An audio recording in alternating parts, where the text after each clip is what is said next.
Please welcome CNN senior international correspondent Nima Elbagir.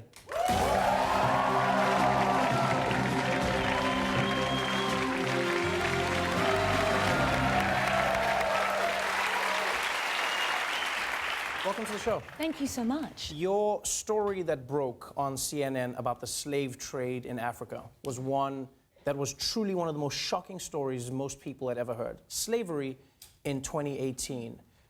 Is it as widespread as it seems to be? Is it something that people should be as worried as they are? In Libya, yes. And I think that this is something we're still trying to piece together. We're still working to understand this. And what is extraordinary is that the slavery is part and parcel of their business model. Right. You want to go to Europe, you have been sold on this dream of Europe, and they send out almost like advertising campaigns. People into these communities, these young kids, 17, 18, 19, right. We can get you to Europe. You don't have the money, we will give you the money. We will loan you the money. Wow. So it's indentured servitude built into it. But that's the Nigerian or the Eritrean aspect, the different source countries. When you get to Libya, then they say, well, actually, how much did you pay? No, it is thousands more, and this is how you're going to pay it off. And a lot of these people are then held as, they're kidnapped by the slave traders. Their families have to pay a ransom. How is it that the story doesn't seem to filter back to everyone that is trying to find their way to a better life? Is it that people don't believe it, or is it just there is no network in the countries to warn people of the slave trade? I think it's a combination of the fact that human optimism has no limits. People presume this isn't going to happen to me. Right. And also that they are coming from the most horrifying environments, the poverty, the repression in countries like Eritrea, the war in the west of Sudan, where I'm from, in Darfur, and anything looks better than that. Right. When you look at the people who are traveling across to these countries, oftentimes people don't seem to express as much sympathy for them because they go like, well, they're trying to sneak into another country, or they're trying to get there, they're trying to smuggle themselves in. You take issue with that term smuggling. Why? I do, because especially when you hear the term economic migrant, right. there's this real sense that they're kind of trying to lay that down. Economic migrant, like people are kind of wandering onto a plane, dragging their carry-ons behind them. Right. Here we are, we're economically migrating. They're being trafficked. And smuggling legally and trafficking, they're very difficult to kind of disentangle. But when you, as I was in that little clip you showed, when you are told that part of your journey, sexual abuse and rape and exploitation, is part of that journey, that's trafficking. Right. And therefore, when people call it economic migration, they're choosing to step back and not act. When you were creating that story, when you were reporting on that, you went undercover as a would-be migrant, trying to work her way through to see how it all goes down. That must have been a terrifying experience. Did it give you a larger understanding of what women are going through in Africa as they try to make their way to these European countries?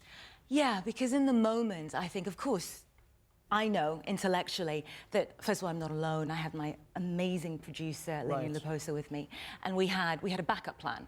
We had a cordon, in a sense. But in that moment, when that man was so close, and I'd spent about 45 minutes in a car with him, it's ridiculous, but it's horrible to even think about it. Him kind of squeezed against me, the intimidation. Right. And he looked down and he saw my wedding ring and he said to me, "Are you married?" And I said, "Yes." And he said, "That doesn't exist anymore, not on this journey." And it was a tiny glimpse into what these kids, these 17, 18, 19-year-old girls, how must it feel for them? When you look at responsibility, is there a reason it's happening in Libya specifically? Why is that the hotbed of the slave trade right now? Because you have entire communities, entire towns, for example, like Sabha, which is the main thoroughfare into Libya, down in the southeast, that is under the control of militias and criminal gangs. Right. You have no government footprint far out beyond Tripoli, and you have competing power bases. And I remember President Obama, at the end of his administration, he said that he believed Libya was one of the biggest mistakes because there was no effective intervention. And this is what a lack of effective intervention looks like, a failed state. It is a dilemma for many people. I always wondered how the people of Libya feel about it, because at the time, the story was liberation. Muammar Gaddafi has been killed. The country is free. And then you look at Libya now, and it's descended into a world where there is literally a slave trade. Do people now look back and wish on a time when Muammar Gaddafi was in power? Yeah, amazingly they do. There is this extraordinary nostalgia for Gaddafi and his rule, because there's a nostalgia for stability. Right. Because their hope was that, and you know, obviously it's incredibly naive to believe that any country would want to put boots on the ground post the Iraq experience. But there was a sense that there would at least be some kind of stabilization effort. Right. And that didn't happen. And so people are kind of looking back and saying, well, when was the last time we were stable? Oh, it was under Gaddafi. Wow, that's a scary place to be in. For people who see these stories on this side of the world, I mean, after your report came out, people were hashtagging. Many of us felt helpless because you are. Is there anything that a person on this side of the world can do to help in any way with the situation?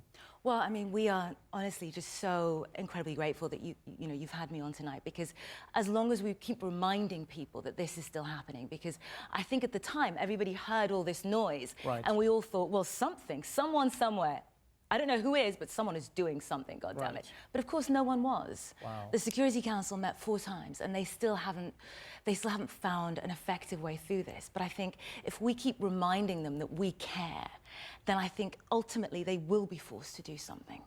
Thank you so much for being on the show. Thank you so much for having me. To learn more about Nima's reporting and to get involved in the fight against modern-day slavery, go to cnn.com/freedom. Nima Elbagir, everybody.